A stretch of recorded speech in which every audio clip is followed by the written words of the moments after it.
I signed the contract with hands that wouldn't stop shaking. $4,500 a month to clean a mansion in Westridge Heights. Westridge Heights was a gated pocket tucked into the Palisades, high enough to watch Manhattan glitter on clear nights, and close enough that dawn drives to campus felt almost sane. The pen felt heavy, like I was signing away more than just my time.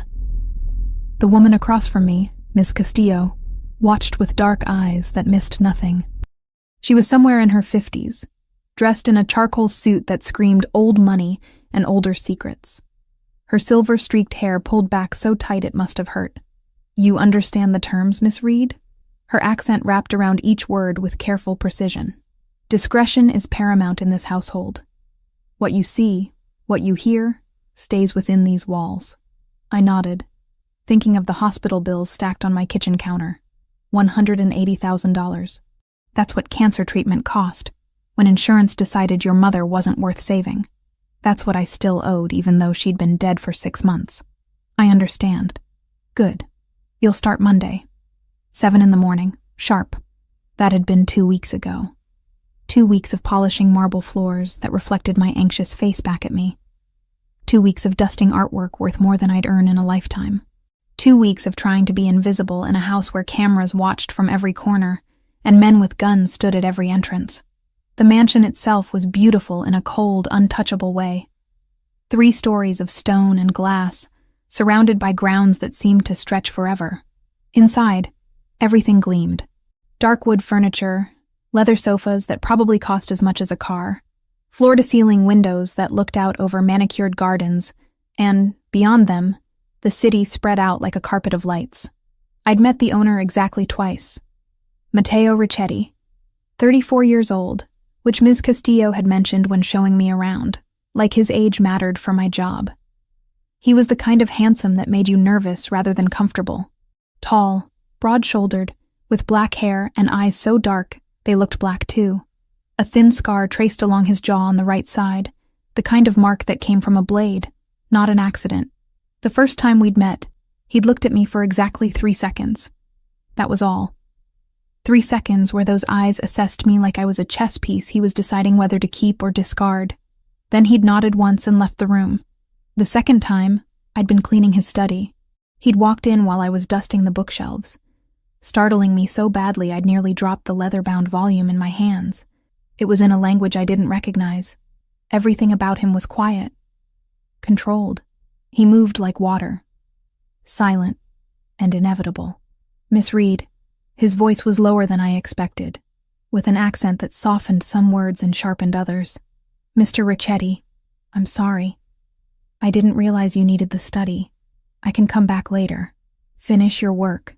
He'd sat at his desk, opened his laptop, and proceeded to ignore my existence so completely I wondered if I'd become invisible. I'd finished dusting in record time, my shoulders tight with tension, hyper-aware of every movement I made. The whole time, he never looked up. Not once. That should have been my first real warning. A man who could make you disappear just by willing it. I lived with my sister Sophia in a 2-bedroom apartment across town. She was 16, all sharp edges and sharper tongue, trying to be tough in a world that kept kicking us down. School, homework, normal teenage things. That's what I wanted for her. What I needed to provide. Every morning I left before she woke up, catching 2 buses to reach Westridge Heights. Every evening I returned after dark, exhausted and aching, to help her with algebra and pretend I wasn't drowning. "How's the fancy job?" she'd asked last week, sprawled on our thrift store couch with her physics textbook. "It's fine. Good pay, quiet work." She'd given me that look teenagers perfected, the one that said they knew you were lying but were too tired to call you on it. "You look scared all the time now." "I'm not scared, just busy." That had been a lie, too. I was terrified. Of losing this job. Of the bills piling up. Of failing the one person I had left. Sophia deserved better than this. Better than me struggling to keep us afloat. But the truth was worse than general fear. The truth was that I'd started noticing things at the Ricchetti mansion. Things that made my skin crawl and my instincts scream to run. The men who visited weren't businessmen. Not in any legitimate sense. They arrived in expensive cars with tinted windows, wearing suits that looked normal until you noticed the bulges under their jackets. They spoke in low voices, conversations cutting off the moment I entered a room. Sometimes they spoke in languages I didn't understand, Italian or Russian or something else entirely. Lucas was one of them, 40 years old, built like he'd spent his life in fights, with a scar that ran from his ear down his neck. He was Mateo's right hand, always there, always watching. He'd been polite to me exactly once when Miss Castillo had introduced us. "Welcome to the household, Miss Reed. You need anything, you let me know." After that, he'd treated me like furniture. Useful, forgettable, replaceable. Then came the night that changed everything. It was my 11th day on the job. I'd stayed late because the dinner service had run long, important guests who'd left the dining room a disaster. By the time I finished cleaning, it was past 10. The house felt different at night. Shadows deeper and sounds sharper. I was heading toward the service entrance when I heard voices from the back gardens. Angry voices, one pleading. Against every instinct screaming at me to keep walking, I moved toward the kitchen window that overlooked the grounds. The garden lights were off, but the moon was full and bright. I could see them clearly. 4 men standing in a loose circle. 3 I recognized as security, though calling them that felt like a sick joke. The 4th was on his knees, hands bound behind his back. Mateo stood in front of the kneeling man, calm as if he were discussing the weather. Lucas beside him, one hand resting casually on his hip, too casually, the kind of casual that hid a weapon. The kneeling man was speaking in Russian, words tumbling over each other, desperate and thick with fear. I didn't need to understand the language to know he was begging for his life. Mateo said something back. Just a few words, quiet and final. Then he pulled a gun from inside his jacket. I should have looked away, should have run, should have done anything except stand there frozen, watching through the window as Mateo raised the weapon. The sound was muffled by the glass, but still unmistakable. A sharp crack that seemed to echo in my bones. The man crumpled. Nothing but dead weight hitting the ground. My hand flew to my mouth, smothering the gasp trying to escape. My whole body shook. This wasn't some crime show on TV. This was real. Blood spreading dark across the grass. A man dead in the garden of the house where I worked. Mateo holstered his gun, said something to Lucas. They were already moving, efficient and practiced, when Mateo turned, looked directly at the kitchen window, directly at me. Our eyes met across the distance. Even in the moonlight, I could see the calculating look on his face. He knew. He knew I'd seen everything. I stumbled backward, nearly tripping over my own feet, grabbed my bag from the staff room with shaking hands, and fled through the service entrance. Didn't stop moving until I was 3 blocks away, standing at the bus stop in the dark, trying to remember how to breathe. He knew I'd witnessed a murder. He knew exactly who I was, where I lived, probably everything about me. And he'd let me leave anyway. That night, I didn't sleep. Stared at the ceiling of my bedroom, listening to Sophia's quiet breathing from across the hall, wondering what I'd gotten us into, wondering if I'd wake up to find men at our door, wondering if leaving the mansion had been the last mistake I'd ever make. But morning came. No men. No consequences. Just my alarm going off at 5:30 and the suffocating realization that I had to go back. Because what choice did I have? Quit? And explain why? Go to the police and tell them what I'd seen? That felt like a faster way to end up dead. Besides, I had no proof. No evidence except my word against a man who clearly had enough power and money to make problems disappear. Including me. So I went back, caught my 2 buses, walked through the gates that suddenly felt like they were closing behind me instead of opening ahead. Ms. Castillo greeted me the same as always, gave me the day's task list, didn't mention anything being wrong. The next 3 days were torture. Every time a door opened, I flinched. Every time someone walked into a room I was cleaning, my heart raced. I waited for Mateo to call me into his study and tell me I knew too much. Waited for Lucas to corner me in a hallway. Waited for the other shoe to drop. It never did. Mateo continued to ignore my existence. Passed me in hallways without acknowledgement. Sat at breakfast while I served coffee and acted like I wasn't there. The only difference was that sometimes I'd catch him watching me. Quick glances when he thought I wouldn't notice. Assessment in those dark eyes. He was deciding what to do with me. I knew that with absolute certainty. By the end of the second week, a new terror had settled in my chest, cold and permanent. I couldn't quit. Couldn't explain to Sophia why we suddenly had no income. Couldn't risk him thinking I was running to the authorities. But I couldn't keep working here either. Trapped in the house of a murderer, waiting for him to decide I was a liability. That's when the idea came to me. Desperate, maybe stupid, but the only way out I could see. I had to make him fire me. If I was incompetent, useless, more trouble than I was worth, maybe he'd just let me go, cut his losses. It wasn't like housekeepers were hard to replace. I'd be beneath his notice, too insignificant to bother eliminating. So in my third week, I started making mistakes. Nothing huge at first. Forgot to dust the second-floor library. Left streaks on the windows in the east wing. Overcooked the vegetables at dinner. Ms. Castillo noticed immediately, called me into her office with a disappointed frown. "Your work has been excellent until now, Miss Reed. Is something wrong?" "No, ma'am. I'm sorry. I've been tired. It won't happen again." But it did. The next day, I broke a vase while dusting. Nothing priceless, just expensive. Maybe $800 worth of pottery shattered across marble floors. I apologized profusely, offered to have it deducted from my pay. Ms. Castillo's lips thinned. "This is becoming a pattern." "I know. I'm so sorry." Through it all, Mateo said nothing. Didn't react when Ms. Castillo surely reported my failures. Didn't comment when I burned the toast at breakfast. Something so simple a child could manage it. Just sat there reading his newspaper, sipping his coffee, while I fumbled my way through tasks I'd been doing perfectly 2 weeks ago. But I caught those looks again. The brief glances, dark eyes tracking my movements. And this time, I saw something new in them. Amusement. He knew exactly what I was doing. By my 4th week at the Richetti mansion, I'd moved from subtle mistakes to blatant disasters. The careful incompetence wasn't working. Mateo hadn't fired me. Hadn't even reprimanded me directly. Just those knowing looks that made my skin crawl, like he was enjoying some private joke at my expense. So I decided to force his hand. One catastrophic day that would make keeping me on staff impossible. It started at breakfast.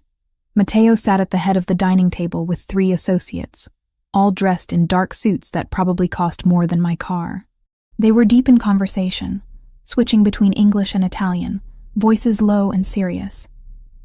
I recognized Lucas among them, his scarred neck visible above his collar. I carried the coffee pot with deliberately unsteady hands. Approached Mateo's chair, tilted the pot just slightly too far. Hot coffee splashed across his crisp white shirt, spreading in a dark stain across his chest and shoulder. The conversation stopped instantly. All 4 men turned to stare at me. "I'm so sorry," I gasped, grabbing napkins and making it worse by pressing them against the stain. "I don't know what happened.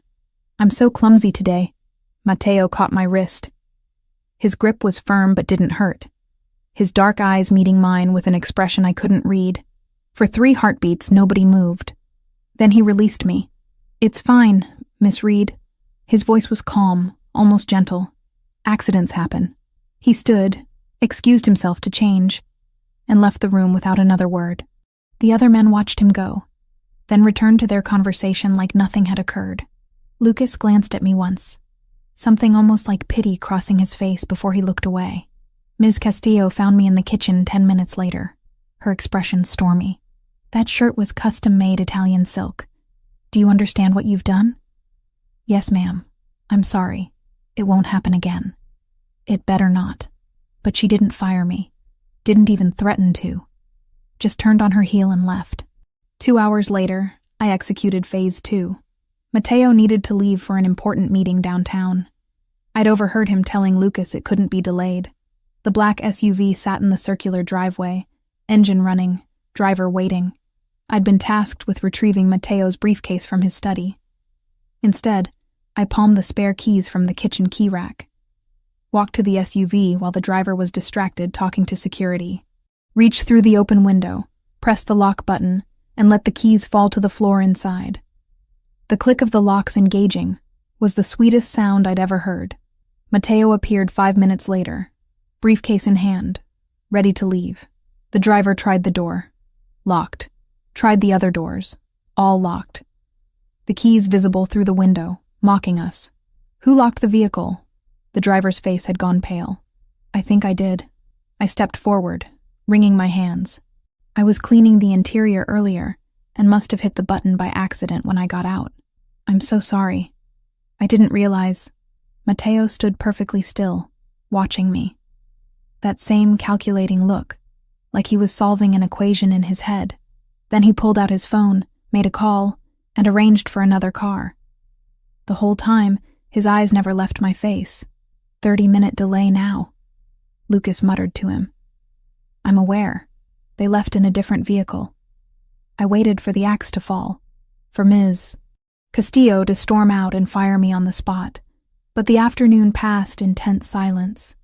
No consequences, no confrontation. Just the weight of what I'd done settling in my stomach like lead. That evening, Mateo was hosting dinner for 6 associates. Important people, from the way the house staff had been preparing all day.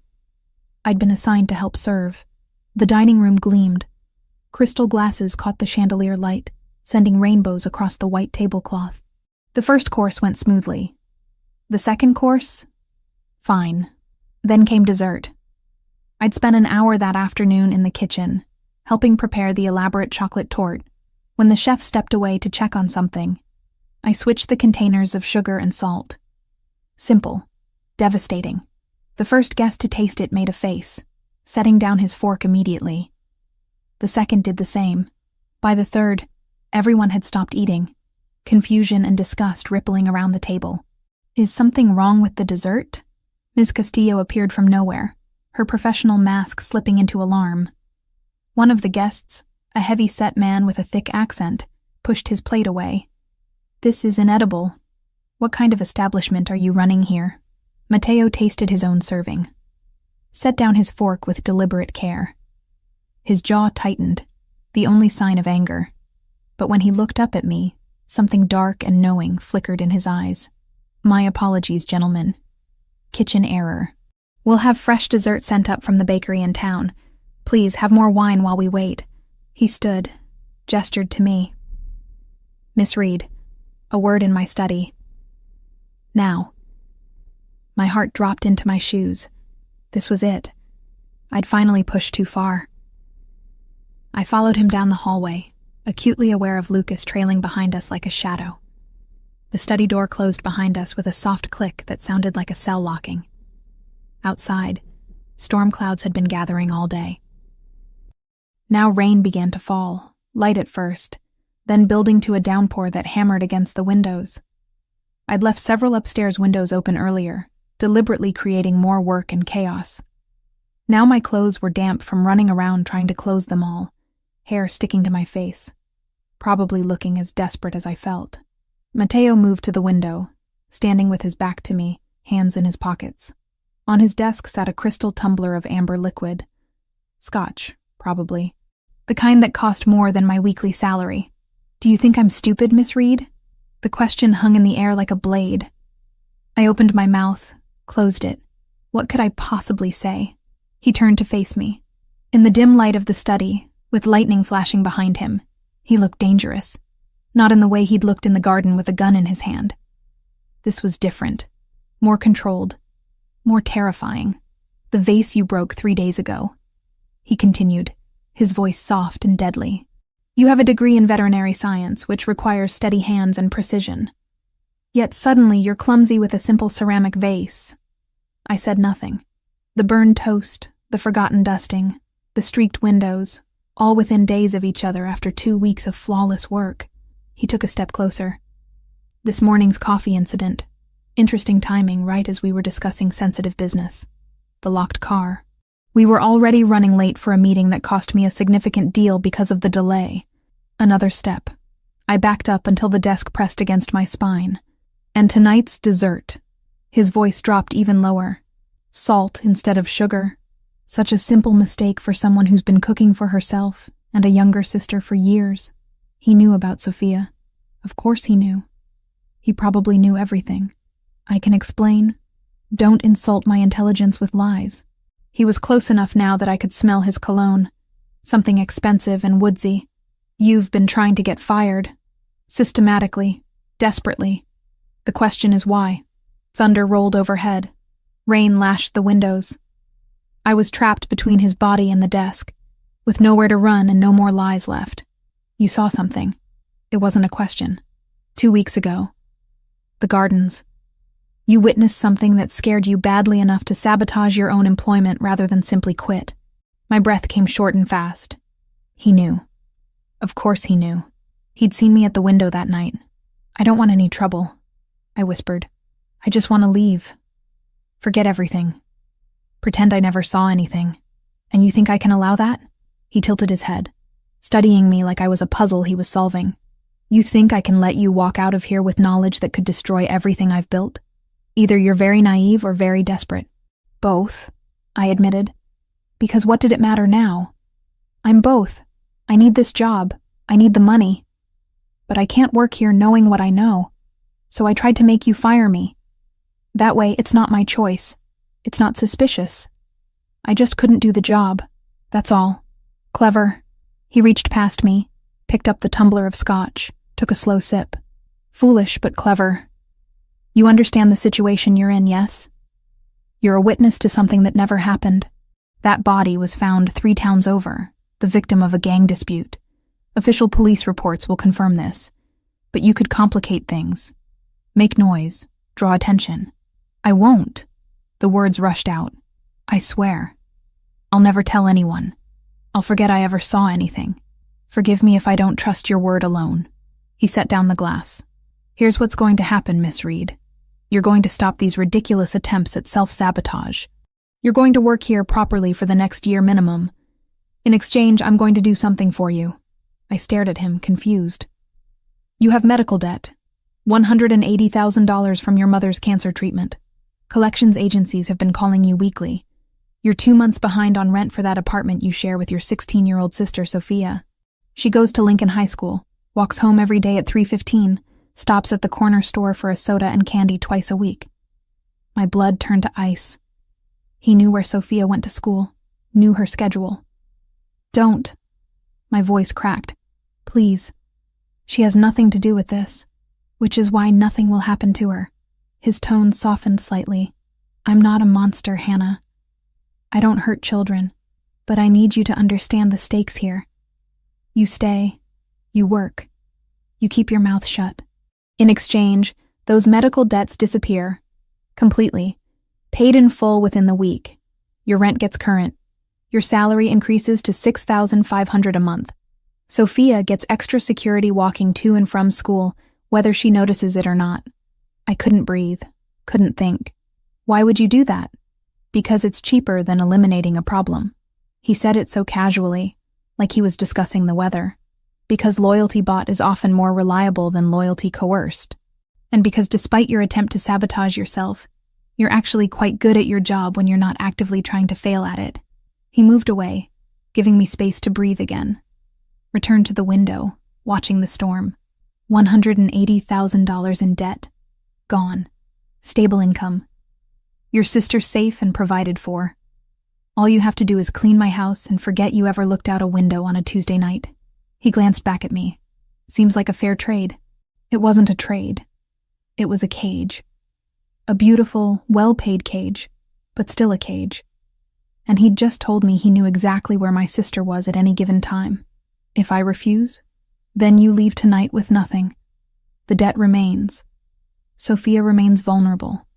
And I take my chances that you're too afraid of the consequences to talk. He turned fully to face me. But we both know you won't refuse.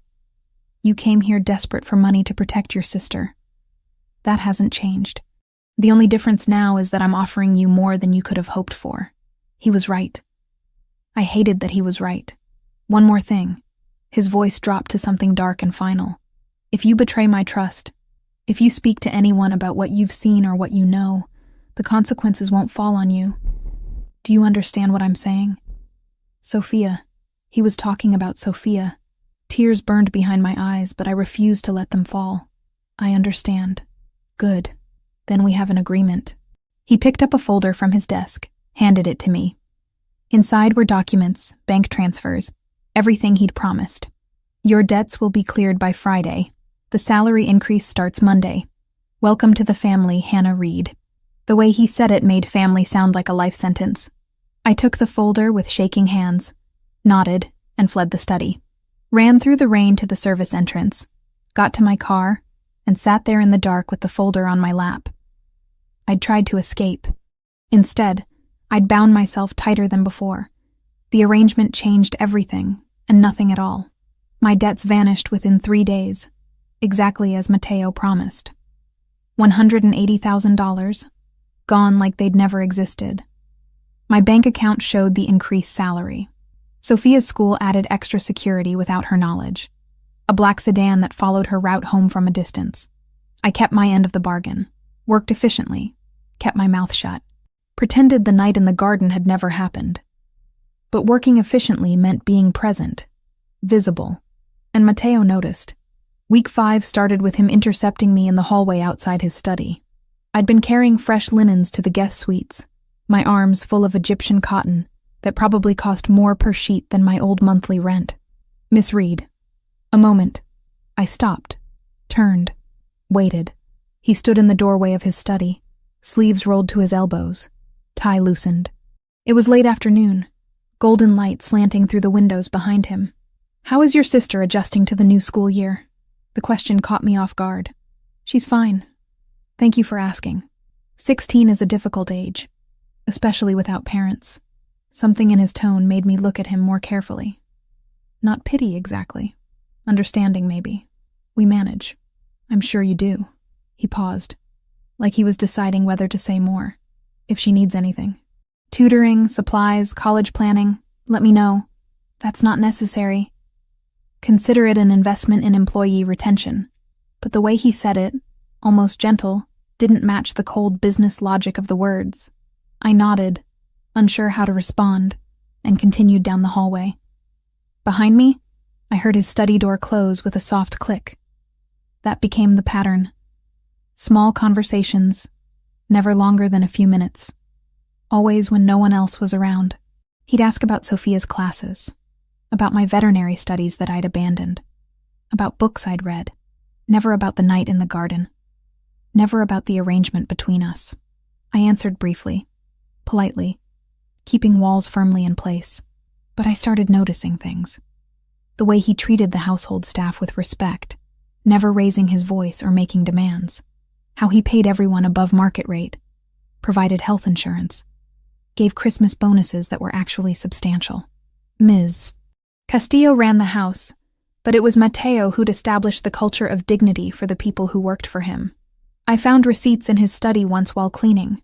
Donations to 3 different orphanages across the city. Monthly contributions that added up to more than I'd made in a year at my old job. When I asked Ms. Castillo about it later, trying to sound casual, she'd given me a long look. Mr. Ricchetti grew up in the system. He doesn't forget where he came from. The library in the East Wing held hundreds of books. And they weren't just for show. I'd seen him reading there late at night when I worked evening shifts. Genuine worn paperbacks mixed with leather-bound classics. Philosophy, history, Italian literature in the original language. He had a mind that craved knowledge, not just power. It confused me. Made the monster from the garden harder to reconcile with the man who asked about my sister's algebra homework. Then came the 6th week, and everything shifted again. I was leaving through the service entrance, later than usual after helping prepare for a small dinner party. The sun had already set, security lights casting harsh shadows across the driveway. That's when I heard it, whimpering, weak and pained, coming from near the front gates. I should have kept walking. Should have told security. Should have done anything except investigate alone in the dark. Instead, I followed the sound. The dog was small, maybe a terrier mix, huddled against the stone wall near the gate's electronic panel. Blood matted its fur on one side, a gash across its ribs that looked deep. Its brown eyes watched me approach. Too hurt to run, too scared to trust. "Hey, sweetheart." I kept my voice low, soothing. Crouched slowly, letting it smell my hand. It's okay. I'm not going to hurt you. Years of veterinary training kicked in automatically. I assessed the wound, deep but not fatal if treated soon. Checked for broken bones, found none. The dog was malnourished, probably a stray, but young, maybe 2 years old.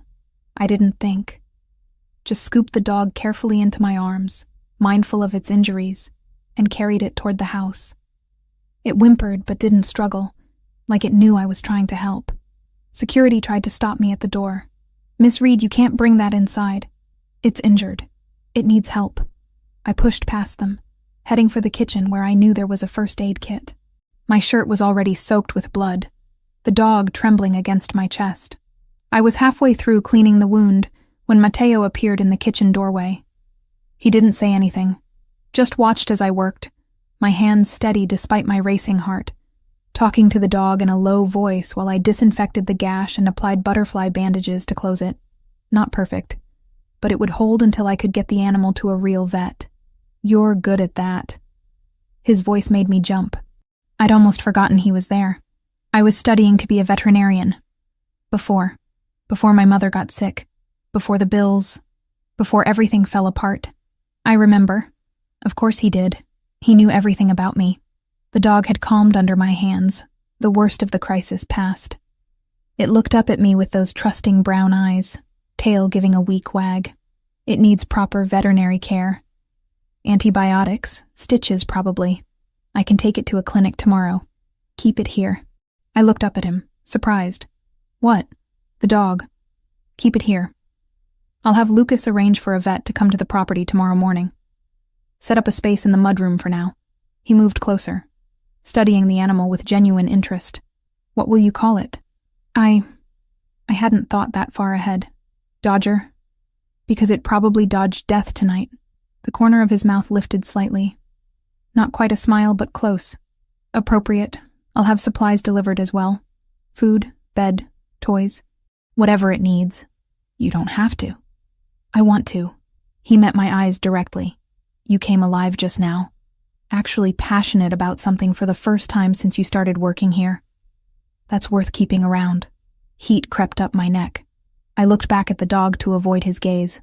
Thank you, Miss Reed, for reminding me that not everything has to be about business."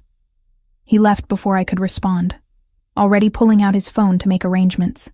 I sat there on the kitchen floor with a dog in my lap, blood on my shirt, completely bewildered by Matteo Ricchetti. Over the next week, Dodger became part of the household. The vet pronounced him in good health after treatment. He followed me everywhere during my shifts, settling in whatever room I was cleaning, thumping his tail whenever I looked his way. The other staff fell in love with him immediately, even Ms. Castillo, who I'd assumed hated animals, snuck him treats when she thought no one was watching, and Matteo, surprisingly, seemed to enjoy having the dog around. I'd catch him scratching Dodger's ears while reading in the library, or letting the animal curl up under his desk during meetings. "He's good for the household," he told me one morning. "Softens the edges." I started calling Sophia every Sunday evening from the mansion's landline, a habit Matteo had suggested when I mentioned my cell phone bill was getting expensive from the long calls. He'd waved away my protests about using his phone. "Family is important, Miss Reed. Call whenever you need to." Sophia always asked the same question. "Are you happy there?" "Yes." I'd lie, because what else could I say? That I was trapped? That I knew too much? That the man who paid my salary had threatened her to ensure my silence? But the lie started feeling less like a lie as weeks passed. Because despite everything, despite the arrangement and the fear and the knowledge of what Matteo was capable of, I was finding moments of something close to contentment. Working with my hands, caring for Dodger, seeing Sophia safe and thriving with the financial pressure lifted. Then week 7 brought new complications. I was serving afternoon tea in Matteo's study when they arrived. 3 men in dark suits, but not the usual Italian associates. These men had different energy, cold and predatory in a way that made my skin crawl. They spoke in Russian, which I didn't understand, but the tension in the room was unmistakable. Matteo's posture changed the moment they entered. Shoulders back, jaw tight, every line of his body radiating controlled threat. Lucas stood by the door like a guard dog, one hand resting casually near his concealed weapon. I set down the tea service quickly, trying to be invisible, when one of the Russians spoke to Matteo in English. Sergio Valentasi sends his regards. He's very interested in your territory. My territory is not for sale. Everything is for sale, Mr. Ricchetti. It's just a question of price. The man's smile didn't reach his eyes. Sergio is prepared to be very generous. Tell Sergio that if he wants this territory, he'll have to take it. And that won't end well for him. The temperature in the room dropped 10 degrees. I finished pouring tea and retreated as fast as professionally possible, heart hammering. Behind me, I heard the Russian laugh, low and threatening. We'll see about that. That night, Matteo called a meeting with all his senior people. I wasn't supposed to hear it, but I was cleaning the hallway outside the conference room when raised voices carried through the door. The Yakuza backing Sergio changes everything, Lucas was saying. We can't fight them both. We don't have a choice. Matteo's voice was steel. If we show weakness now, we're finished. Increase security at all properties. Double the guards. I want everyone on high alert. What about the people in the house? Staff, I mean. A pause. Keep them safe. They're not part of this war. I moved away before they could catch me listening, but the weight of what I'd heard followed me home that night. War was coming, and I was standing right in the middle of the battlefield. The mansion transformed into a fortress over the next 2 weeks. More guards patrolled the grounds, their presence constant and unsettling. Cameras multiplied like eyes, watching every corner. The household staff moved through their duties with new tension, aware that something dangerous was brewing beyond the gates. Matteo held more meetings behind closed doors, voices raised in Italian and English, arguments about strategy and territory. Lucas was always at his side, hand never far from the weapon under his jacket. The other men who visited had that same quality, predatory and alert, ready for violence at any moment. I tried to stay invisible, focus on my work, pretend the escalating danger didn't exist. But it was impossible to ignore. The air itself felt charged, like the moments before lightning strikes. Sophia called more frequently now, worried because she'd seen news reports about gang violence in the city, bodies found in abandoned buildings, shootings outside nightclubs, territorial disputes turning bloody. "Are you safe where you work?" she asked one evening, her voice tight with concern. "I'm fine. The neighborhood here is really secure. You don't need to worry about me. You'd tell me if something was wrong, right?" The lie stuck in my throat. Of course I would, but I wouldn't. Couldn't, because telling Sophia the truth meant admitting I worked for a man who operated outside the law, who had enemies willing to kill, who'd threatened her to ensure my silence. Better she thought I was cleaning some rich businessman's mansion in a safe part of town. Week 9 arrived with unseasonable heat, the kind that made the air shimmer and tempers run short. I was in the kitchen preparing afternoon tea when the alarm system blared through the house. 3 sharp tones, then Lucas's voice over the intercom. "Lock down. All non-essential personnel to safe rooms. Now." My hands froze on the teapot. Ms. Castillo burst into the kitchen, her professional calm finally cracking. "Come with me quickly." She grabbed my arm, pulling me toward the pantry. Behind a false wall was a reinforced room, stocked with supplies and communications equipment. 2 other staff members were already inside, faces pale with fear. "Stay here. Don't come out until someone gives the all clear." She left before I could ask what was happening. The heavy door closed with a thud that made my ears pop. We waited in tense silence. Minutes crawled past. I could hear sounds through the walls, muffled but distinct. Shouting, breaking glass, then gunshots, sharp cracks that made us all flinch. One of the staff members, a young man named David who worked as a groundskeeper, started pacing. "They're inside. They got inside the house. Security will handle it," the cook, Mrs. Park, said. But her hands shook as she clutched her rosary. More gunshots. Closer now. Someone screamed, the sound cutting off abruptly. I thought about Dodger. Where was he? Was he safe? The dog usually followed me everywhere, but I'd left him in the mudroom when the alarm went off. Time stopped having meaning. Could have been 10 minutes or an hour before the sounds finally stopped. Heavy silence settled, somehow worse than the noise. Then footsteps outside the safe room. I held my breath. Clear. Everyone out. It's over. Lucas's voice. We emerged cautiously into a kitchen that looked like a war zone. Chairs overturned, broken dishes scattered across the floor, bullet holes in the far wall. Lucas stood in the doorway, blood on his shirt but apparently uninjured. His eyes were hard, scanning each of us quickly. Anyone hurt? We shook our heads. Good. Stay in the East Wing until we've cleaned up. Don't go near the entrance or the gardens. What happened? I asked, my voice barely above a whisper. Sergio Valentasi's people. They breached security during shift change. Won't happen again. He turned to leave, and I saw bodies being dragged past the kitchen door. 3 men in dark clothing, clearly dead. My stomach turned. Where's Mr. Ricchetti? Mrs. Park asked. Out. He'll be back soon. Until then, follow my instructions. We did as told, gathering in one of the guest suites in the East Wing. Nobody spoke. We just sat there, processing what had just happened. An actual assault on the house. People dead in the hallways we walked through every day. Dodger found me an hour later, whimpering and pressing against my legs. I gathered him into my arms, feeling his heart race against my chest. At least he was safe. Matteo returned as the sun was setting. I heard his voice in the hallway, sharp and controlled but edged with fury. He was speaking to Lucas, words too low for me to catch clearly. Then footsteps, moving through the house, checking each room. He appeared in the doorway of the guest suite. His eyes swept over us, counting, assessing for injuries. You're all unharmed? Nods all around. His gaze landed on me last and lingered.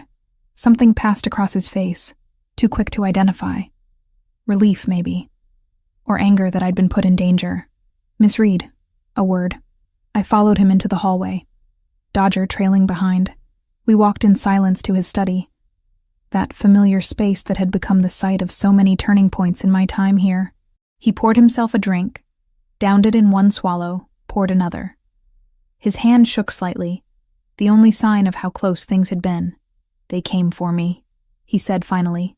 Planned the attack during shift change because they'd been watching the security patterns. 3 men made it inside before we could stop them. Lucas said it was Sergio's people. Yes, a message. Show weakness, invite more attacks, show strength. He trailed off, jaw tight. They're all dead now. The ones who came here and the cell that gave the order. I should have been horrified. Part of me was. But another part, the part that had been living in this world for 9 weeks now, just felt relief that it was over. You could have been killed. He continued, setting down his glass to face me fully. You and the others. Because of me. Because I brought this war to my own home. It's not your fault. It is. He moved closer, and I saw genuine guilt in his eyes. You work here because I forced you to, because I gave you no choice. And today you almost died for it. But I didn't. I'm fine. You're trembling. I looked down at my hands. He was right. I'd been holding it together, but now that the adrenaline was fading, my body was catching up to what had happened. Come here. He guided me to the leather chair, made me sit, poured a small amount of whiskey into a clean glass and pressed it into my hands. Drink. It'll help with the shock. I took a sip, coughed as it burned down my throat. He crouched in front of me, hands resting on the chair arms, boxing me in but not threatening. Protective. I'm moving you to the suite next to mine. 2nd floor, East Wing. Higher security, reinforced doors, panic button directly linked to my phone. That's not necessary.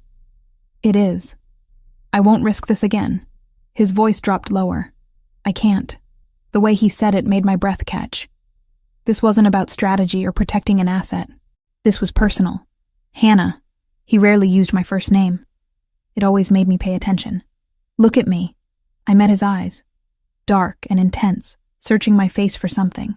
If anything had happened to you today. He stopped, jaw working. You matter. Not because you're useful or because you know things. You matter. The vulnerability in those words hit harder than any threat he'd ever made. Matteo Ricchetti, who killed without hesitation, who commanded an empire built on violence, was telling me I mattered to him. I don't understand, I whispered. Neither do I. A ghost of a smile touched his lips. But it doesn't change the truth. You'll move tonight. Non-negotiable. He stood, offering me his hand. I took it, letting him pull me to my feet. His fingers lingered on mine, warm and solid. Get some rest. Lucas will bring your things to the new suite. I'll have dinner sent up. You don't need to work for the rest of today. Thank you. He walked me to the door, and Dodger immediately pressed against my leg. Mateo reached down to scratch the dog's ears, a rare moment of softness. Take care of her, Dodger. That's your job now. The new suite was beautiful. Larger than any space I'd ever lived in, with windows overlooking the gardens and a bathroom that felt like a spa. My belongings looked lost in the massive walk-in closet. But what struck me most was the door on the far wall. Locked. But I knew where it led. To Mateo's private rooms. We'd be separated by a single door. Close enough to hear if something went wrong. Close enough for other things too. Whispered a traitorous part of my brain. I pushed that thought away. This was about safety. Protection. Nothing more. That night, I lay in the enormous bed, staring at the ceiling, unable to sleep. Every sound made me jump. Every shadow looked like an intruder. Dodger slept at the foot of the bed, his presence comforting, but not enough to quiet my racing thoughts. Sophia had called earlier, voice tight with worry after seeing news about a shootout at an undisclosed location. I'd assured her I was nowhere near any trouble, that everything was fine. Another lie to add to the pile. Around midnight, I heard movement from Mateo's room. Footsteps, water running. The sound of someone who also couldn't sleep. I wondered if he was thinking about the attack, about the bodies in his house, about how close his people had come to being killed, about me. My phone buzzed with a text. Unknown number, but I knew who it was. If you need anything, I'm here. Just knock. I stared at the message for a long time. Simple words that felt like so much more. An offer, an admission, a door opening between us, invisible but real. I typed back. Thank you. Good night. 3 dots appeared immediately. Good night, Hannah. You're safe here, I promise. And despite everything, despite the danger and the violence and the impossible situation I'd found myself in, I believed him. I was safe. Not because of the guards or the security system or the reinforced walls, because Matteo Ricchetti had decided I mattered, and nothing would be allowed to hurt what he'd claimed as his to protect. Living next door to Matteo changed everything in ways I hadn't anticipated. The proximity felt intimate even through walls and locked doors. I could hear him moving through his rooms late at night when neither of us could sleep, heard water running when he showered, heard the faint murmur of his voice during phone calls that stretched past midnight. He became less of an enigma and more of a person, a man with routines and habits, who paced when thinking, who listened to jazz at low volume while working, who sometimes stood at his window for long stretches staring out at the grounds like he carried the weight of the world on his shoulders. Because he did. I saw it in the lines around his eyes that deepened after difficult meetings, in the tension that settled across his shoulders when Lucas brought bad news, in the way his jaw would tighten when discussing territorial disputes that had no good solutions. Week 11 brought a string of problems that tested even Mateo's legendary control. A shipment intercepted, 2 safe houses compromised, increasing pressure from rivals sensing weakness after the attack on the mansion. I watched him handle it all with ruthless efficiency, making decisions that probably cost lives, but kept his people protected. One evening I brought him dinner in his study, because he'd been locked in meetings all day, and Ms. Castillo was worried he hadn't eaten. He looked up when I entered, surprise flickering across his features. You didn't have to do this. You need to eat. I set the tray on the corner of his desk, careful not to disturb the documents spread across the surface. Even Mafia bosses require food occasionally. A ghost of a smile touched his lips. Is that what you think I am? A Mafia boss? Isn't that what you are? He leaned back in his chair, studying me with those dark, unreadable eyes. It's more complicated than that. But yes, in the ways that matter, I suppose that's accurate. Then eat your dinner, Mr. Ricchetti. You're no good to anyone if you collapse from exhaustion. Matteo, he corrected softly. When it's just us, call me Matteo. The use of his first name felt dangerous. like crossing a line I couldn't uncross. But I nodded anyway. Matteo, then. Eat. He did, and I started to leave, but his voice stopped me. Stay. If you're not needed elsewhere, I could use the company. So I stayed. Sat in the chair across from his desk while he ate, and we talked about nothing important. Books we'd read, places we'd never been, Sophia's progress in school, safe topics that danced around everything real between us. But there was comfort in it, a strange domestic peace in that moment that felt stolen from some other, simpler life. That became our pattern. Late evenings when the house was quiet, he'd knock softly on our connecting door. I'd join him in his study, or we'd sit on the balcony off his room, watching the city lights and talking until exhaustion finally drove us to our separate beds. We never touched, never crossed that invisible line. But the air between us grew heavy with everything we weren't saying. Then came the nightmare. Week 11, night 3. I woke gasping, tangled in sheets soaked with sweat. In my dream, I'd been back in the kitchen during the attack. But this time the invaders had gotten to me before Lucas arrived. Rough hands grabbing, pulling. The flash of a knife. Pain exploding across my ribs. Sophia's screams in the distance as they dragged me away. I couldn't breathe. Couldn't separate dream from reality.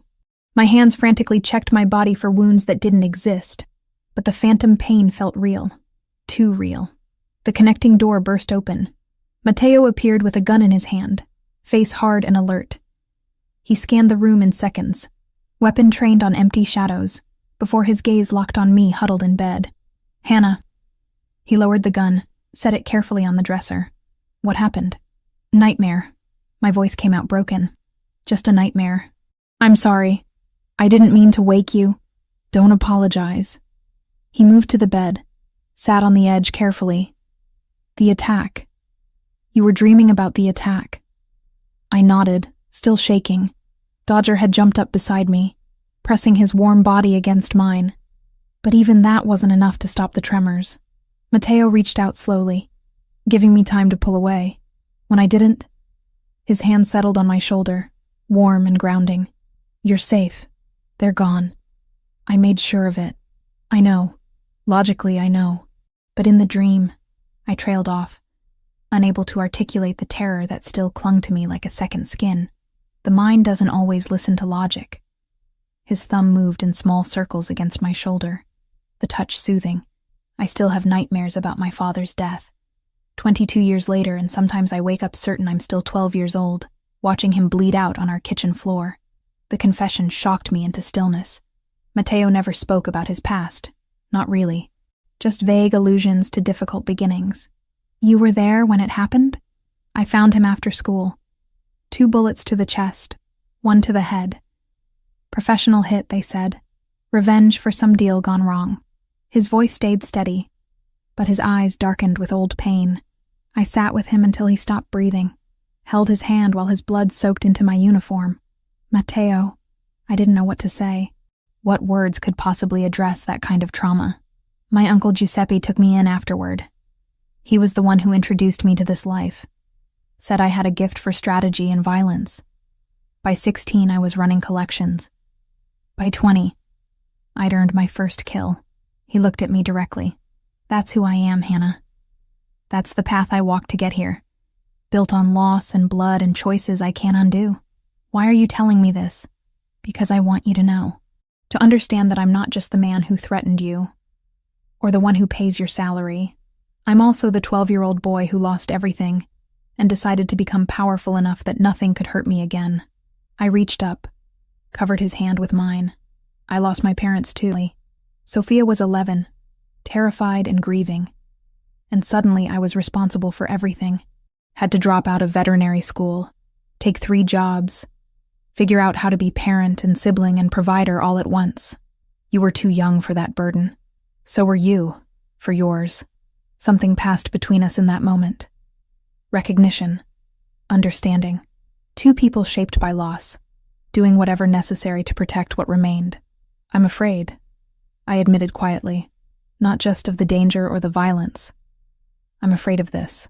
Of feeling something for you when everything about this situation is wrong. when caring about you could destroy everything I've tried to build for Sophia. And I'm afraid, he said, voice dropping lower, that I've already fallen so far that losing you would break something in me I didn't know could still break. Then he was kissing me. Or I was kissing him. Later, I couldn't remember who moved first. Only that suddenly his mouth was on mine, and years of loneliness and fear and desperate want crashed together in that contact. His hand cupped my face, thumb brushing my cheekbone with unexpected tenderness. I gripped his shirt, pulling him closer, drowning in the taste of him and the heat of his skin and the way he kissed like he was trying to memorize every second. It was intense and desperate and perfect, months of tension finally exploding between us. Until reality crashed back in, and I remembered Sophia, remembered the war brewing outside these walls, remembered that caring for Matteo meant becoming a target, a weakness, a liability. I pulled back, breathing hard. We can't. His forehead rested against mine, breath matching my ragged rhythm. I know. If something happens to you in this war with Sergio, I won't survive it. Not after... I couldn't finish the sentence. After losing everyone else I'd ever loved. Nothing will happen to me. You can't promise that. I forced myself to pull further away, putting physical distance between us. And worse, if this relationship puts Sophia in more danger, if it makes her a target because of me, I'd never forgive myself. Or you. His jaw tightened, pain flashing in his eyes. But he nodded. You're right. I don't like it, but you're right. I care about you. The admission cost me something to make. More than I should. More than is safe. But I can't let that cloud my judgment about what's best for my sister. I understand. He stood, moved toward the connecting door, then paused. For what it's worth, Hannah, you're not just someone I want. You're someone I'd choose. Equal, partner. The only person who makes this life feel like it means something beyond survival. When you're ready, if you're ever ready, I'll be here. He left, door closing softly behind him. I sat in my bed, fingers touching my lips where I could still feel his kiss, wondering how I'd found the strength to say no when every part of me had screamed yes. The following week, Sophia finally visited on a Saturday afternoon. I'd been putting it off, making excuses about schedules and homework, but Matteo had insisted. She should see where you work, know that you're safe and well cared for. Otherwise, she'll imagine the worst. So Sophia came, eyes wide as Lucas drove her through the gates in one of the black SUVs. I met her at the entrance, pulling her into a hug that lasted longer than necessary. This place is insane, she whispered. Is that gold on the doorframe? Gold leaf. And yes, it's excessive. Come on, I'll show you around. We toured the public areas, Sophia's running commentary a mix of awe and sarcasm that made me laugh for the first time in days. She loved the library, spent 20 minutes just running her fingers along the book spines. Adored Dodger on sight, sitting on the floor to let him crawl into her lap. You seem happy here, she said carefully as we sat in the garden. Different than before. Less stressed. The pay is good, the work is stable. And Mr. Ricchetti is... I searched for words that wouldn't reveal too much. He's been very generous. Mr. Ricchetti. She said it like she was testing the name. That's your boss, the one who pays for my school. I'd told her the scholarship came from a benefactor through my work. Not technically a lie. One of the people I work for, yes. Can I meet him? Before I could answer, Matteo appeared from the house. He must have been watching, waiting for the right moment. Dressed casually in jeans and a button-down with sleeves rolled up, he looked almost normal, almost safe. You must be Sophia. He approached with a warm expression, extending his hand. I've heard wonderful things about you. I'm Matteo.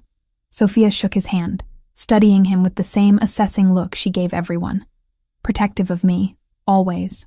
Thank you for helping my sister. And for the school thing. Your sister works very hard. The assistance is well deserved. He glanced at me, then back to Sophia. She speaks about you constantly. How intelligent you are. How well you're doing in your classes. She's very proud of you. Something in Sophia's expression softened. She worries too much. That's what sisters do. He smiled genuinely. I never had siblings, but I imagine it's impossible not to worry about people you love.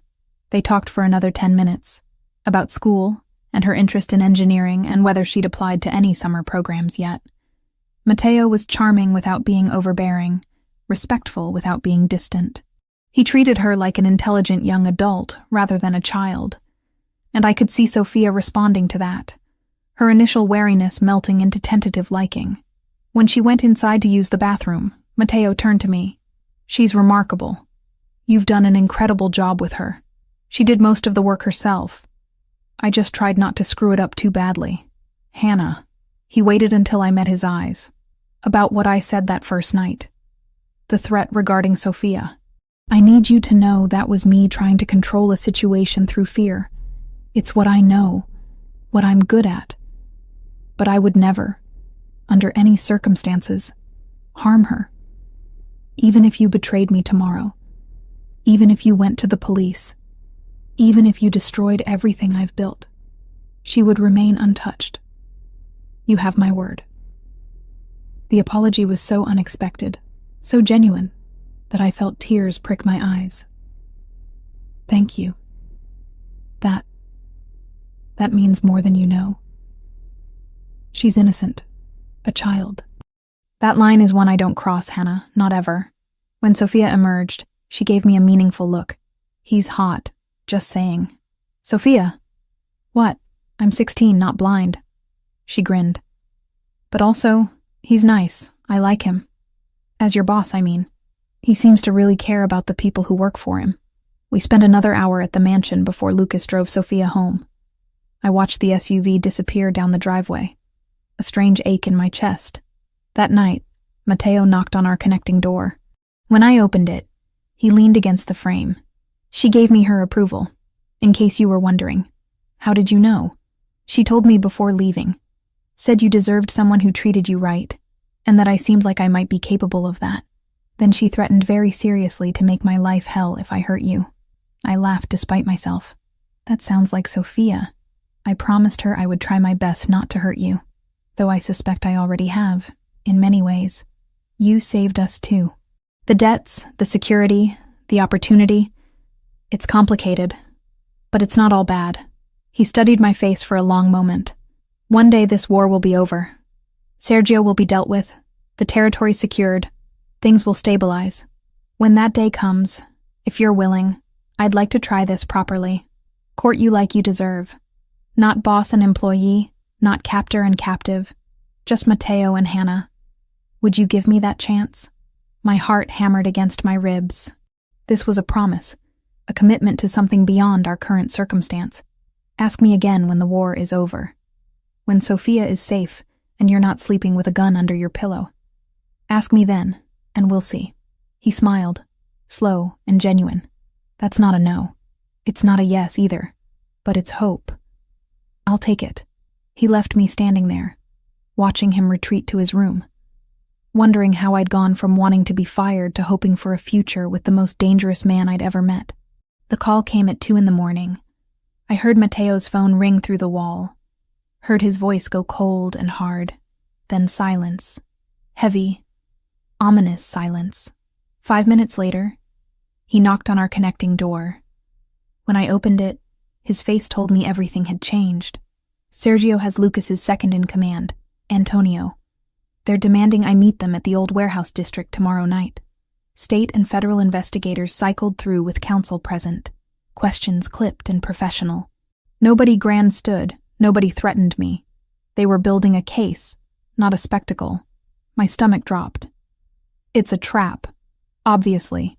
He ran a hand through his hair, tension radiating from every line of his body.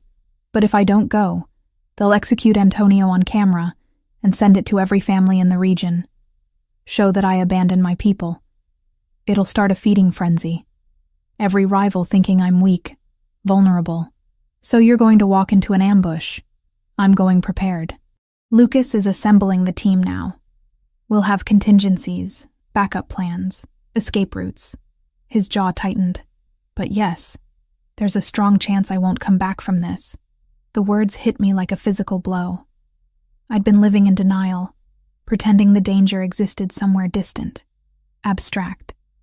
But this was real. Tomorrow night, Matteo might die. There has to be another way. There isn't. He stepped closer, cupped my face with both hands. I need you to listen carefully. In my study, there's a safe behind the painting of the harbor.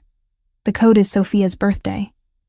Inside are documents, bank accounts, everything you and your sister would need if something happens to me. Lucas knows to ensure you're protected, but I wanted you to know where everything is. Stop. Tears burned behind my eyes. Stop talking like you're already dead. I'm being practical. You deserve to know you'll be taken care of, both of you, no matter what happens tomorrow. I don't want your money or your protection if you're not here. The admission tore out of me. I want you alive, Matteo. I want the future you promised. The one where we try this properly when the war is over. His thumb brushed away a tear that had escaped. Then I'll do everything in my power to come back to you. He kissed me then, and I kissed him back with everything I had, all the fear and want and desperate hope pouring between us. When we finally broke apart, both breathing hard, something had shifted, a decision made without words. Stay with me tonight, he said quietly. Not forever. Not making promises we might not be able to keep. Just tonight. Let me hold you while I can. I should have said no. Should have maintained the boundaries we'd agreed on. But the thought of him facing death alone, of spending what might be our last night separated by a wall, was unbearable. Yes.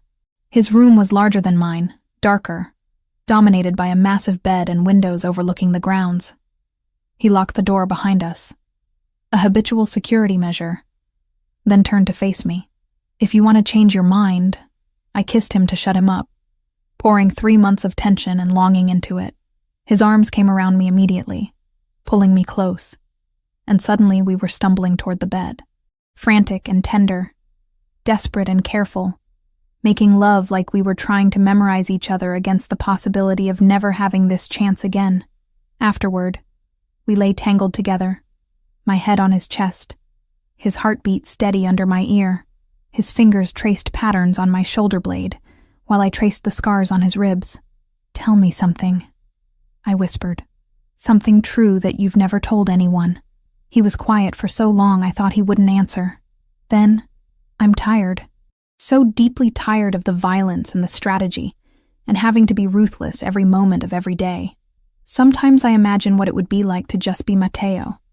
Not the boss, not the heir to Giuseppe's legacy.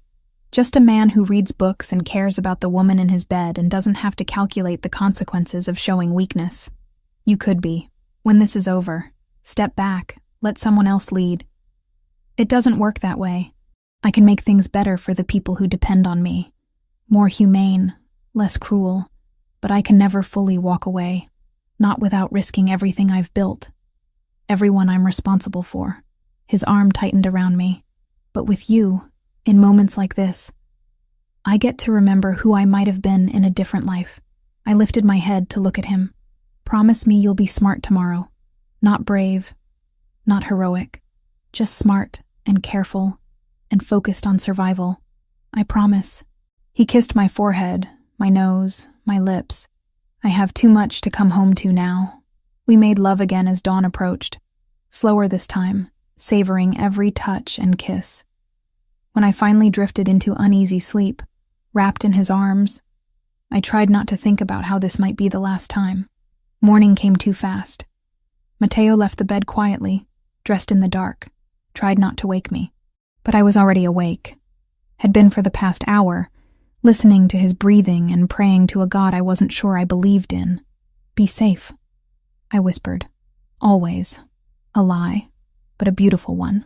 The day dragged like torture. I went through the motions of work, cleaning rooms that didn't need cleaning, reorganizing supplies that were already organized. Anything to keep my hands busy and my mind from spiraling into worst-case scenarios. Sophia called at noon. I almost didn't answer, afraid my voice would give everything away. Just checking in, she said cheerfully. You sound weird. Everything okay? Fine, just tired. Long week. You work too hard. Mr. Ricchetti should give you a break. If only she knew. I'll mention it to him. How's school? We talked for 20 minutes about her chemistry project, and the boy she maybe liked but wasn't sure about yet. Normal teenage concerns from a world that felt impossibly distant from mine. When we hung up, I sat on my bed holding the phone, wondering if I should have said more. Told her I loved her more explicitly, just in case. 8 o'clock came. Matteo and 6 of his men, including Lucas, left in 3 vehicles.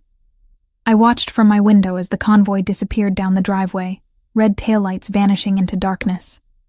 Then there was nothing to do but wait. Ms. Castillo served dinner. I couldn't eat. Couldn't do anything except pace my room while Dodger watched with concerned brown eyes. 9 o'clock passed. 10. By 11, I was sitting on the floor against my bed, phone clutched in my hand, willing it to ring. 11:30. Midnight. Nothing. At 12:40, my phone finally buzzed. Lucas's number. Hannah. His voice was strained, breathing labored. It went bad. Really bad. We're coming back, but I need you to be ready. Boss is hurt. I'm hurt. We need medical supplies standing by. How hurt? Just be ready. 5 minutes out. He disconnected before I could ask more. I bolted from my room, ran down to Ms. Castillo's quarters, pounded on her door until she answered in her nightgown, eyes sharp despite the late hour. They're coming back injured. We need the emergency medical kit, clean towels, everything. She didn't waste time with questions. Within 2 minutes, we had supplies spread across the kitchen table. I was trying to remember my emergency care training from veterinary school when I heard the vehicles roar up the driveway. 3 had left. 1 returned. I ran outside. The SUV doors were already opening. Lucas stumbled out, blood soaking his left side, but staying upright through sheer determination. Then Matteo emerged from the driver's side, moving stiffly, his own shirt dark with blood. Antonio? Ms. Castillo asked quietly. Matteo shook his head. They'd lost him. Lucas needs medical attention immediately, Matteo said, voice rough. Bullet went through his shoulder, possible internal damage. Ambulance. Can't risk it. Too many questions. We have a doctor on call, but he's 40 minutes away. Matteo looked at me. Hannah, you have medical training. Can you stabilize him until help arrives? I'd trained on animals, not humans. But anatomy was anatomy, and a sucking chest wound was a sucking chest wound regardless of species. Get him inside. Now. They half-carried Lucas to the kitchen, laid him on the table we'd just cleared. His face had gone gray, breathing shallow and rapid. Classic signs of shock. My hands moved on autopilot, everything I'd learned in school coming back. Applied pressure to the wound, checked for exit wound, found it. Through and through was better than bullet lodged inside. Packed both sides with gauze, created pressure bandages, elevated his legs to combat shock. Hannah. Lucas's voice was barely a whisper. Boss okay? I'm fine, Matteo said from beside me. But when I glanced at him, I saw blood seeping through his shirt at his left side. You're not fine. Sit down before you pass out. Lucas first. I can multitask. Sit. I used the voice that made Dodger obey immediately. To my shock, it worked on Matteo too. While monitoring Lucas's breathing and pulse, I had Matteo remove his shirt. Knife wound, deep but clean, along his ribs. Missed anything vital, but would need stitches. What happened? I asked while working, needing the distraction as much as the information. Ambush, like we expected, Matteo said through gritted teeth as I cleaned his wound. But bigger than anticipated. Sergio brought 15 men. We had 6. You're outnumbered and you still went. We had contingency plans. Explosives planted in the warehouse 2 days ago. Escape routes mapped. Backup positioned outside. His jaw tightened as I applied antiseptic. Antonio was already dead when we arrived. They'd executed him hours earlier. Just wanted us to walk into the trap. Lucas coughed, grimaced. Boss saved us. Turned the whole thing around. Not before you took a bullet for me, Matteo countered. That's my job. They fell silent. I finished bandaging Matteo's ribs, triple-checked Lucas's vitals. His breathing had stabilized slightly, color returning to his face. We might actually pull this off. The private doctor arrived 38 minutes later, took over Lucas's care with practiced efficiency. Matteo refused further treatment beyond the cleaning I'd already done, insisted on staying with Lucas until the doctor declared him stable. Finally, around 3 a.m, when Lucas was sleeping peacefully under sedation, and the doctor had left with instructions for care, Matteo found me sitting on the stairs outside the kitchen. Exhaustion had finally caught up with both of us. He sat beside me, our shoulders touching.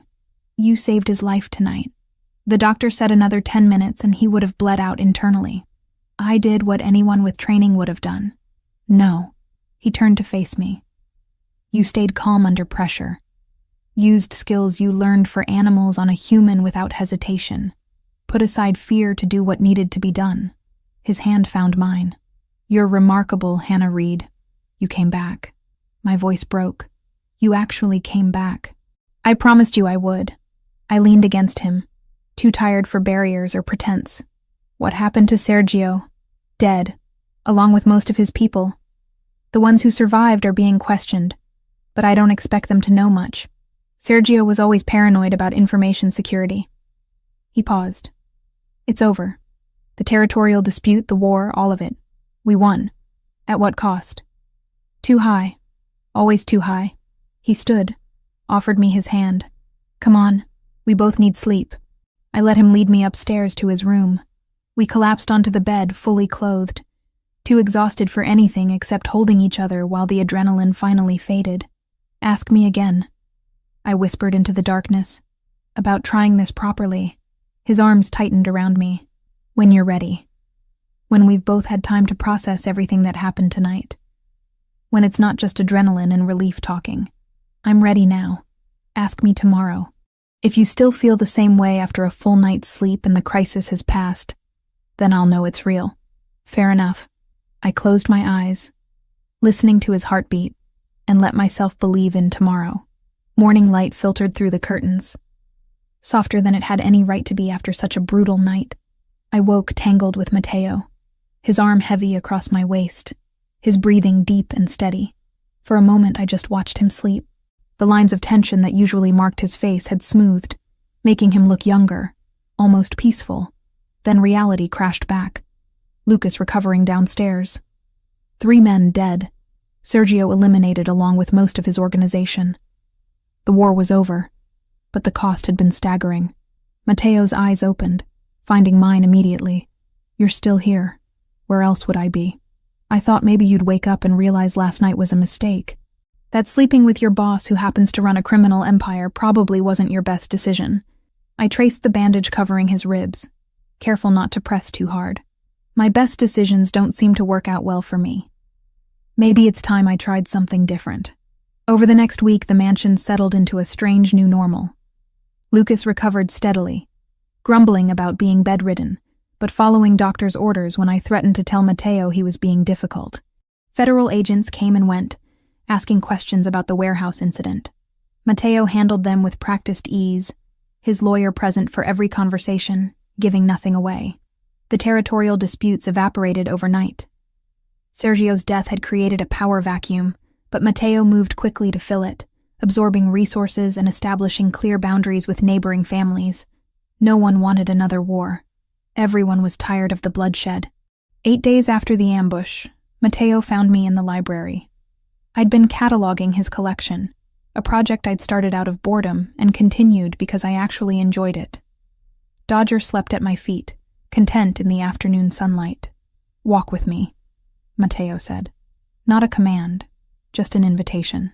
We walked through the gardens, past the spot where I'd witnessed that first execution all those weeks ago.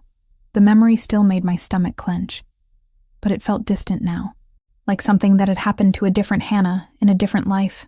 "I have an offer for you," he began, hands in his pockets, gaze fixed on the horizon. "Actually, more of a proposition, a way out if you want it." My heart stuttered. "What do you mean?" "A house in Montana. Small town. Quiet. Far from all of this. $500,000 in an account under whatever name you choose. New identities for you and Sophia if you want them. All your debts already cleared. You could start fresh, both of you. Go back to school, finish your degree, live normal lives without looking over your shoulders." The offer was everything I'd dreamed of 3 months ago. Freedom, safety, a clean break from the violence and danger. So why did it feel like he was ripping my heart out? You want me to leave? My voice came out flat. I want you to have a choice. He finally looked at me. One you didn't have before. I forced you into this arrangement. Used Sophia to ensure your compliance. That was wrong. Now I'm giving you the option I should have offered from the beginning. Stay or go. But make it because you want to, not because you're trapped. I stopped walking, turned to face him fully. And if I stay? What then? Then things change. You're not my employee anymore, not my housekeeper or my obligation. You become my partner in every sense that matters. I pay for you to finish veterinary school. We buy the property adjacent to this one, set up a proper sanctuary for rescued animals. You build your dream while I work on legitimizing more of my businesses. We try this relationship properly, openly, with Sophia's approval and blessing. You make it sound simple. It won't be. I'll still have enemies. There will always be danger in loving someone like me, but I'm working toward getting out, Hannah. Not tomorrow, not next month, but gradually. Transitioning to legal businesses, distancing myself from the worst of it. For you. For us. For any future we might build together. I wanted to say yes immediately. Wanted to throw myself into his arms and accept everything he was offering. But Sophia's face flashed in my mind. My sister who'd already lost so much. Who deserved honesty about what staying with Matteo would mean. I need to talk to Sophia first. She deserves to know the truth before I make this decision. Relief washed across his features. Of course. Whatever you need. I'll arrange dinner here. Formal, the three of us. You can tell her as much or as little as you're comfortable with. 2 days later, Sophia sat across from me at Matteo's dining table, eyes wide as she took in the formal setting. Crystal glasses, fine china, the kind of meal reserved for important occasions. Matteo sat at the head of the table, relaxed but attentive, letting me lead the conversation. So this is fancy, Sophia said, trying for humor, but I could hear the nervousness underneath. Did someone die? No. I reached across to squeeze her hand. But we need to talk about some things. Important things. I told her an edited version of the truth. That Matteo's business dealings weren't always legal. That there had been territorial disputes that turned violent. That staying with him meant accepting a level of risk we'd never faced before. I didn't mention the execution I'd witnessed, or the attack on the mansion, or how close Matteo had come to dying a week ago. Those details would only terrify her without adding useful information. Throughout my explanation, Sophia listened with her sharp, assessing gaze. When I finished, she turned to Matteo. So you're basically a crime boss. He didn't flinch. In the ways that matter, yes, though I prefer to think of it as running a family business with unconventional methods. And you want to date my sister? I love your sister. There's a significant difference. Sophia sat back, processing. I held my breath, waiting for her reaction. She could demand we leave, could refuse to accept this relationship, could make this impossible in ways that would break my heart. What are you doing to keep Hannah safe? She finally asked. Matteo leaned forward. Everything in my power. Increased security, reduced my exposure to dangerous situations, working toward legitimizing my businesses so we can have a normal life. But I won't lie to you, Sophia. There's no guarantee. My enemies might target Hannah to get to me. That risk exists, and it's something we'll have to manage carefully. And what about me? Am I a target too? You already have protection you don't see. Men who follow you to and from school, watch your routes, ensure you're safe. I would never let harm come to you because of your connection to Hannah and me. You have my word on that. Sophia looked at me. You're really in love with him, aren't you? This isn't just about the money or feeling trapped. I love him, I admitted. The words feeling right despite everything. I know it's complicated and probably crazy. But yes, I want to stay. Want to build something with him. But only if you're okay with it. If you're not comfortable, we can take Matteo's offer and disappear to Montana. Start over somewhere safe.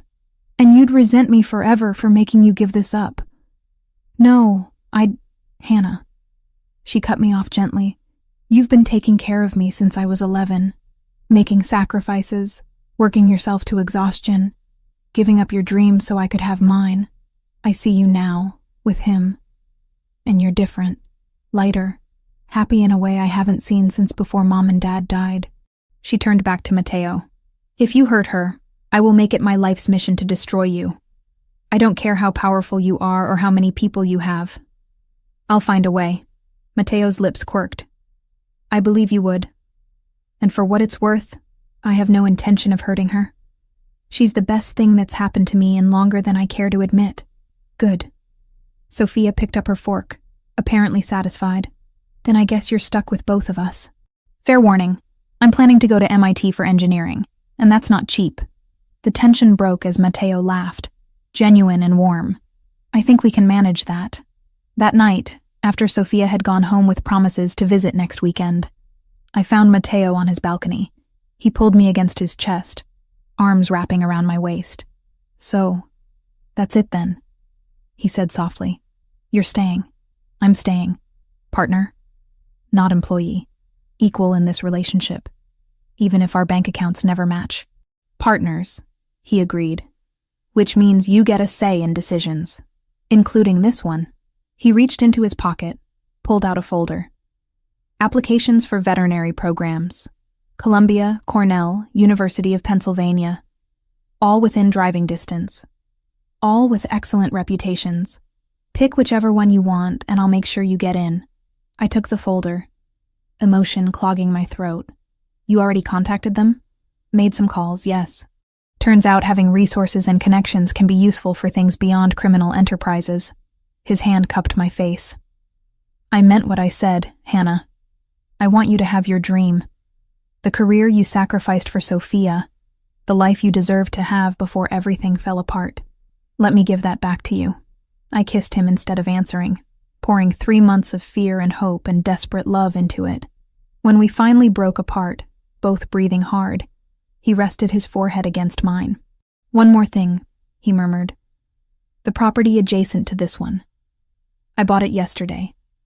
20 acres, mostly wooded, with existing structures that can be converted. I was thinking we could start bringing in animals by spring, build something together, yours and mine. You're moving very fast. I've wasted enough time being alone.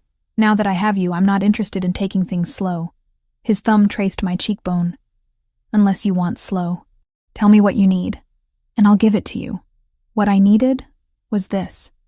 Him. Us.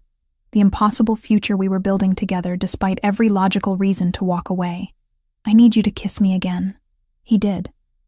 And for the first time since I'd walked through his gates as a desperate woman trying to save her sister, I felt truly free.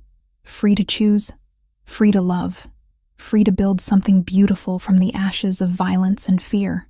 The war was over. The future was ours. 6 months changed everything. Columbia University's veterinary program accepted me for the spring semester. Matteo drove me to campus on my first day, waited in the parking lot reading while I sat through orientation, then took me to dinner to celebrate. He didn't make a big production of it, didn't treat me like I was fragile or needed protecting from the challenge ahead. Just asked questions about my professors and what I'd learned, genuinely interested in this part of my life that had nothing to do with his world. The commute became routine. 3 days a week, I'd leave the mansion at dawn, spend hours in lectures and labs, return exhausted but exhilarated. On the days I wasn't in class, I worked on the animal sanctuary taking shape on the adjacent property. We'd started with the 3 dogs beyond Dodger, then added 2 cats rescued from a hoarding situation, then a horse too old for racing that would have been put down if we hadn't intervened.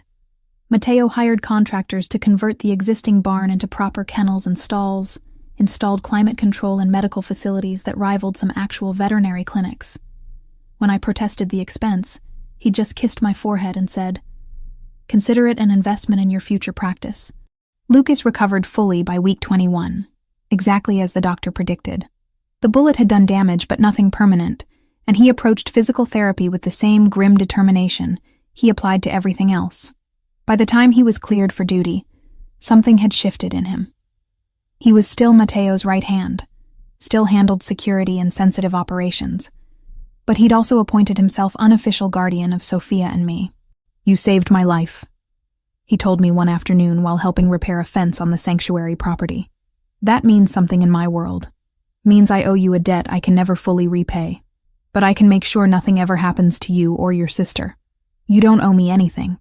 With respect, Hannah, that's not how this works. You're family now, and family takes care of family. Sophia visited every weekend, sometimes staying the entire 2 days in one of the guest suites. She and Matteo had developed an easy rapport built on mutual respect and her complete inability to be intimidated by him. I'd catch them in the library, him helping her with calculus homework, or in the kitchen where he was teaching her to make proper Italian pasta from scratch. Your boyfriend is actually kind of cool, she admitted one Saturday night, while we sat on my balcony watching the sunset. Like scary, and probably has done terrible things, but also really smart, and he clearly worships you. He doesn't worship me. Hannah, he bought you an entire animal sanctuary and is paying for veterinary school. The man built you a custom clinic on 20 acres of prime real estate. That's worship. I couldn't argue with that assessment. Matteo's business operations shifted gradually but noticeably. He divested from the more dangerous enterprises, stepped back from anything involving drugs or weapons trafficking, focused instead on the restaurants, the import business, real estate development, still skirted the edges of legality in places, still had connections to people I'd rather not think about, but he was trying, making an effort to build something we could both live with. The mansion felt different too, less like a fortress, more like a home. Staff moved with less tension. Guards remained but became less visible. Matteo laughed more, the sound becoming familiar rather than shocking. We'd have dinners together, just the two of us, where we talked about mundane things like what color to paint the sanctuary's reception area, or whether we should get chickens. Normal couple problems. Normal relationship discussions. As normal as anything could be when one half of the couple ran a criminal empire. Week 24 brought unexpected snow, rare for our region. I woke to find the grounds covered in white, pristine and beautiful. Matteo was already up, standing at the window with coffee in hand, watching the sunrise paint the snow in shades of pink and gold. Come here, he said, without turning. I wrapped myself in his robe and joined him, his arm coming around my waist automatically. We stood in comfortable silence, just breathing together, watching the world transform. I have something to show you, he said eventually. Get dressed. Warm clothes. 20 minutes later, we were walking across the snowy grounds to the sanctuary. The barn looked picturesque, covered in snow, like something from a Christmas card. But Matteo led me past it, to the smaller building we'd been renovating for the past month. The sign above the door was new, installed sometime yesterday without my knowledge. Reed Veterinary Clinic. Below it in smaller letters, Hannah Reed, DVM. I don't graduate for another 1.5 years, I protested, voice thick with emotion. I know, but the clinic will be ready when you are. He handed me a key, then pulled an envelope from his jacket. The deed. The building, the land, the equipment. All in your name. Not mine. Yours. Whatever happens between us, this is yours to keep. I opened the envelope with shaking hands. Sure enough, the property deed listed me as sole owner. No conditions, no strings attached. Just his name in the seller line, and mine as buyer. Why?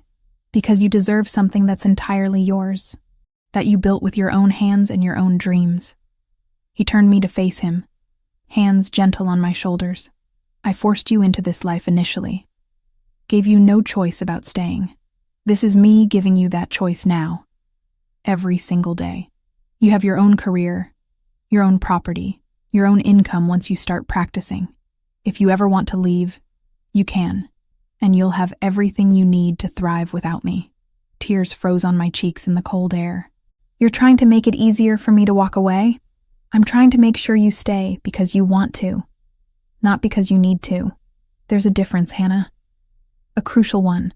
I kissed him instead of answering, pouring 6 months of love and gratitude and hope into it. When we finally broke apart, both breathing hard, I rested my forehead against his. I'm not going anywhere. This is my home now. You're my home. Even knowing what I am? What I've done? Especially knowing Because I also know who you're trying to become. The man who pays for orphanages and treats his people with respect. Who helps a 16-year-old girl with homework and teaches her to make pasta.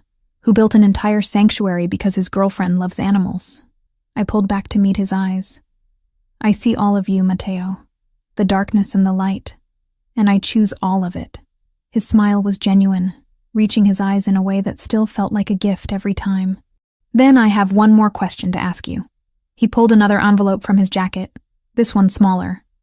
Inside was a simple card with a date and time written in his precise handwriting. 3 months from now. What's this? A reservation at the courthouse. For a wedding, if you'll have me. He cupped my face in both hands. I'm not doing grand romantic gestures or public proposals. I'm asking quietly, just you and me, if you want to build this life together officially. Partners in everything. Marry me, Hannah. I'd imagined this moment differently. Thought there would be more fear, more hesitation, more weighing of consequences. But standing in the snow outside the clinic that bore my name, looking at the man who'd started as my captor and become my partner, I felt nothing but certainty. Yes, absolutely yes. He kissed me again, and for the first time since I'd grabbed that vase and deliberately shattered it all those months ago, I felt truly free. Free to choose, free to love, free to build something beautiful from the broken pieces of where we'd started. That evening, Sophia video called from her friend's house where she was studying. Matteo and I told her together, my hand in his as we explained the proposal and the wedding plans. Finally, she said, grinning at the screen. I was wondering when you'd make it official. Can I be maid of honor? Obviously. And can we have a real party afterward? Not just courthouse signatures. Like actual celebration with cake and music and me getting to dress up. Matteo laughed. Whatever you want, Sophia. This is your family too. After we hung up, I turned to him. Our family. That's what she said. Our family. That's what we are. He pulled me into his lap, arms secure around my waist. You, me, Sophia, Lucas, even Dodger and all the animals you keep rescuing. We built this together from nothing, from fear and desperation and impossible circumstances. And somehow, we made it into something worth keeping. 3 months later, we stood in that courthouse with Sophia beside me and Lucas beside Matteo. The ceremony took 12 minutes. The judge who married us had no idea who Matteo was, what he did, the blood on his hands that no amount of legitimacy would ever fully wash clean. She just saw two people making promises to each other, building a future on hope and hard-won trust. The party afterward filled the mansion grounds with people from every part of our complicated lives. Staff who'd become friends. Business associates who'd become something like family. Sophia's classmates who thought they were just attending a really fancy wedding at a really nice house. The veterinary students who'd become my study group. All of them mixing together, creating something new from disparate pieces. I danced with Matteo under string lights in the garden, where I'd once witnessed him commit murder. The symbolism wasn't lost on either of us. No regrets? He asked, as we swayed to music drifting from the house. Only that it took me so long to stop trying to get fired. He laughed, the sound warm and genuine. Best failed sabotage attempt I've ever witnessed. Give me some credit. I was very thorough. You were terrible at it. I knew what you were doing from day one. Then why did you let me keep trying? His expression softened, turning serious. Because watching you fight for your freedom, even when you had none, reminded me why I fell into this life in the first place. You don't give up. You don't surrender. You find a way forward no matter how impossible the odds. He pulled me closer. You made me want to be worthy of that kind of strength. You already were. You just needed someone to see it. We danced until the stars came out, until the guests began to leave, until it was just us and the future we'd chosen together. Not perfect, not simple, but ours, built on honesty and sacrifice, and the kind of love that survives impossible beginnings. Later, much later, I stood on our balcony watching the last cars disappear down the driveway. Matteo joined me, wrapping a blanket around both our shoulders against the autumn chill. No more running, I said quietly. No more hiding. He agreed. And for the first time since I'd signed that contract months ago, I truly meant it. This was where I belonged. Where we both belonged. Together in the life we'd fought so hard to build from the ashes of where we'd started. The maid who'd tried to get fired on purpose had found something better than escape. She'd found home.